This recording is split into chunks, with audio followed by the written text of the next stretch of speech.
ลูกพักปลอดสารพิษเป็นสินค้าสร้างรายรับเข้าสู่ครอบครัวเดือนละ100 ล้านกว่ากีบพันตรีบุษดาอินทิสารพนักงานสังกัดอยู่แผนกพิสูจน์หลักฐานกรมตำรวจนิติวิทยากรมใหญ่ตำรวจกระทรวงป้องกันความสงบซึ่งแม่นสมาชิกสาวหนุ่มที่ได้รับการยั่งยืนเป็นครอบครัวตัวแบบด้านการสร้างเศรษฐกิจด้วยการปลูกผักปลอดสารพิษเป็นสินค้าของกระทรวงป้องกันความสงบได้ขึ้นประกอบคำคิดคำเห็นในกล่องประชุมใหญ่ผู้แทนสาวหนุ่ม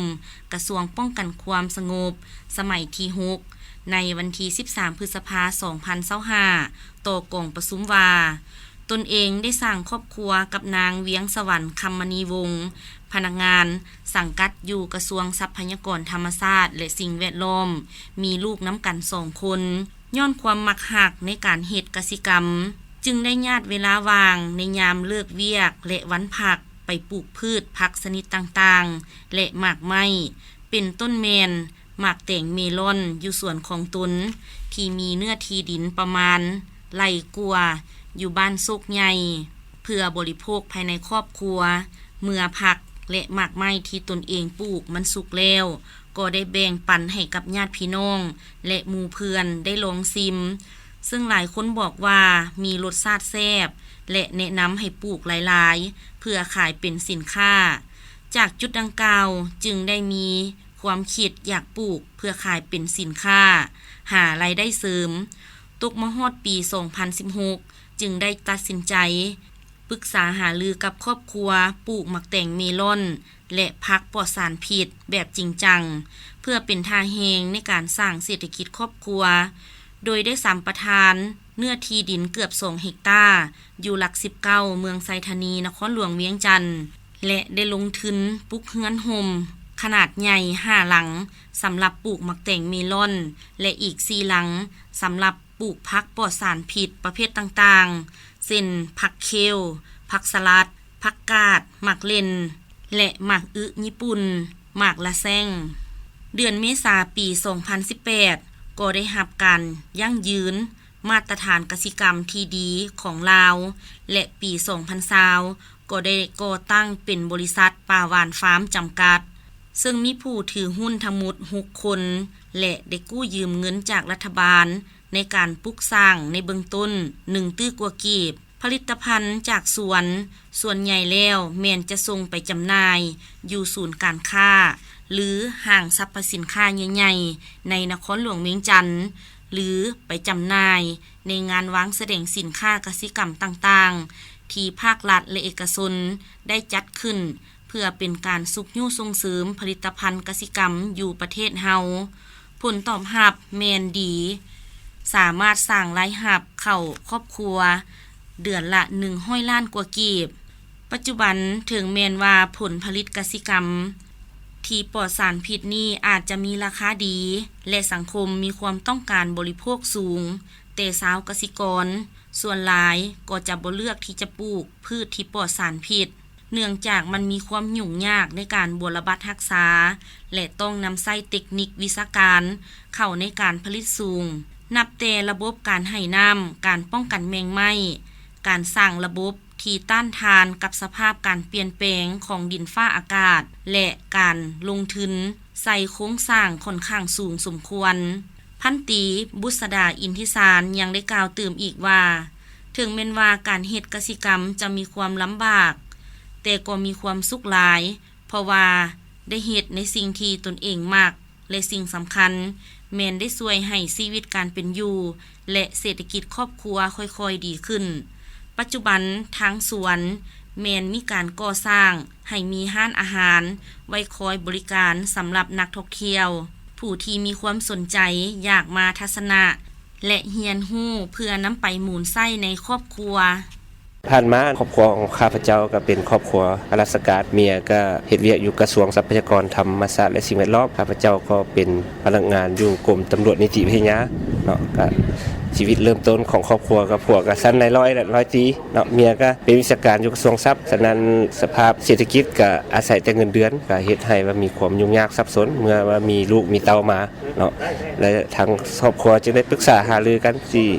จะเฮ็ดได้เพื่อสร้างเศรษฐกิจครอบครัวให้มีรายรับเพิ่มขึ้นเพื่อให้ครอบครัวเฮาสามารถว่ากุมอยู่กุมกินก็เลยว่าให้ครอบครัวหันก็มาเฮ็ดปลูกพืชกสิกรรมปลูกพืชอินทรีย์นี่เพื่อป้อนตลาดเนาะป้อนทางสินค้าเนาะพวกเราเริ่มเฮ็ดตัวนี้ในแต่ปี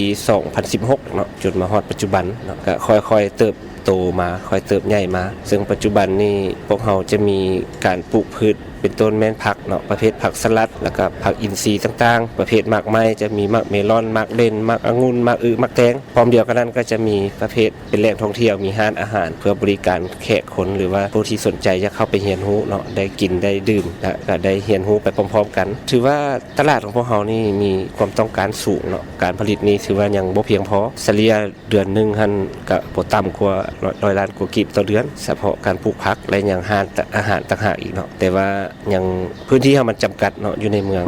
ผลตอบรับนี่ยังต้องการตลาดยังต้องการสูงและการเฮ็ดกสิกรรมของข้าพเจ้านี่เพราะว่าข้าพเจ้ายังเฮ็ดการนำเนาะจะอาศัยเวลาเลิกการตอนแลงและวันเสาร์วันอาทิตย์จะเป็นส่วนใหญ่เนาะจะบ่ได้ไปใส่เลยจะคุกคีอยู่กับฟาร์มจะมีพนักงานเมียจะเป็นผู้บริหารและข้าพเจ้าจะเป็นผู้ช่วยติดตามเรื่องเทคนิคการปลูกการดูแลวางแผนให้กับพนักงานอยู่ในห้างและอยู่ฟาร์มนั้นเป็นผู้ดูแลเป็นหลักถือว่าก็ประสบผลสำเร็จส่วนใดส่วนหนึ่งและก็ยังมีสิ่งท้าทายหลายๆอย่างสำหรับเฮ็ดเวียกเกษตรกรรมเพราะว่าการเปลี่ยนแปลงดินฟ้าอากาศก็มีผลหลายอย่างคือฝนตกหลายสภาพการน้ำท่วมบ่นะหรือว่าพายุมันเฮ็ดให้พืชผลพลปลูกเสียหายดังนั้นก็สิได้ปรับตัวใส่กับสภาพแวดล้อมและก็สังคมพันโทคำสวรรค์สุธรรมวงศ์เลขาคณะบริหารงานสาวหนุ่มกรมใหญ่ตำรวจก็ได้ยั่งยืนคืนต่อพันตรีบุษดาอินทิสารสาวหนุ่มตัวแบบของกระทรวงป้องกันความสงบว่าสหายบุษดาอินทิสารแม่นหนึ่งในคณะบริหารงานสาวหนุ่มกรมใหญ่ตำรวจแม่นพนักงานผู้ดุมันห่าวหันในเวียกงานวิชาเฉพาะสหายแม่นผู้หนึ่งที่มีบทบาทสูง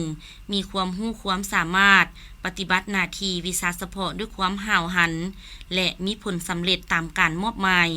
เพื่อนร่วมงานแมนมีความสามัคคีฮักแพงสนิทสนมสหายเป็นคนที่จริงใจมักช่วยเหลือหมู่เพื่อนอยู่เสมอเข้ากับทุกคนได้ดีนอกจากจะเฮ็ดเวียกงานได้ดีแล้วสหายยังเป็นผู้ที่ดุมันขยันเพียรนำใส่เวลาว่างโมงเลิกการวันพักเฮ็ดอาชีพเสริมเพื่อสร้างรายรับเข้าครอบครัวด้วยการปลูกผักปลอดสารพิษเป็นสินค้าในนามการจัดตั้งพวกเฮาขอยั่งยืนว่าสหายพันตรีบุษดาอินทิสารสมแล้วที่ถูกคัดเลือกเป็นสาวหนุ่มตัวแบบด้านการสร้างเศรษฐกิจครอบครัวของกระทรวงป้องกันความสงบข้าพเจ้าพันโทคำสวรรค์สุธรรมวงศ์เลขาคณะบริหารงานสาวหนุ่มกรมใหญ่ตำรวจต่างหน้าคณะภาคคณะนำกรมใหญ่ตำรวจก็ยังยืนคืนต่อกับสหายบุษดาอินทิสารเป็นสาวหนุ่มครอบครัวตัวแบบในการสร้างเศรษฐกิจครอบครัวทำการผลิตปลูกฝังเลี้ยงสัตว์สหายบุษดาอินทิสารนี้ก็ถือว่าเป็นคณะสาวหนุ่มที่สังกัดอยู่หน่วยสาวหนุ่มกรมนิติวิทยาขึ้นกับคณะบริหารงานสาวหนุ่มกรมใหญ่พวกเฮาซึ่งระยะผ่านมาสหายก็เป็นผู้หนึ่งที่มีความขยันหมั่นเพียรมีความอดทนก็มีความบุกบืนเอาใจใส่พัฒนาตนเองอยู่เรื่อยๆแล้วก็เป็นผู้นึงที่ว่าประหยัดมัธยัสถ์บ่ลิ้นกินฟุ่มเฟือยสหายแม่นได้เอาใจใส่อย่างตั้งหน้าแล้วก็เป็นแบบอย่างให้สมาชิกสาวหนุ่มอยู่ภายในกรมกองต่อกับการจัดตั้งปฏิบัติระเบียบวินัยของกรมกองได้ดีโดยตลอดมาแล้วก็มีความตื่นตัวสูงในการประกอบส่วนเข้าในทุกกระบวนการของสาวหนุ่มอย่างตั้งหน้าแล้วต่อกับสภาพการดังกล่าวนั้นสหายก็ได้รับคัดเลือกเป็นสาวหนุ่มครอบครัวตัวแบบของกรมใหญ่ตำรวจก็คือกระทรวงป้องกันความสงบของพวกเฮาในการสร้างเศรษฐกิจเพิ่มพูนผลิตผลทำการผลิตสร้างรายรับเพิ่มและเฮ็ดให้ผู้เกี่ยวนี้สามารถสร้างความเข้มแข็งด้วยตนเองกลุ่มตนเองต่อกับการจัดตั้งปฏิบัติเรื่องงานโดยเฉพาะสหายก็แม่นได้เอาใจใส่อย่างตั้งหน้ามีความรับผิดชอบสูงเฮ็ดสำเร็จหน้าที่ของการจัดตั้งมอบหมายให้โดยตลอดมาฉะนั้นต่อกับการออกให้งานเพิ่มพูนผลิตผลสร้างเศรษฐกิจเพิ่มสร้างรายรับเพิ่มของสหายนั้นก็ถือว่าได้ญาติเวลาแล้วก็แบ่งเวลายามว่างวันพักวันเสาร์วันอาทิตย์นี้พัฒนาครอบครัวในการสร้างเศรษฐกิจทำการปลูกฝังเลี้ยงสัตว์แล้วก็โดยบ่ได้แตะต้องถึงการจัดตั้งปฏิบัติหน้าที่วิชาเฉพาะแต่ประการใด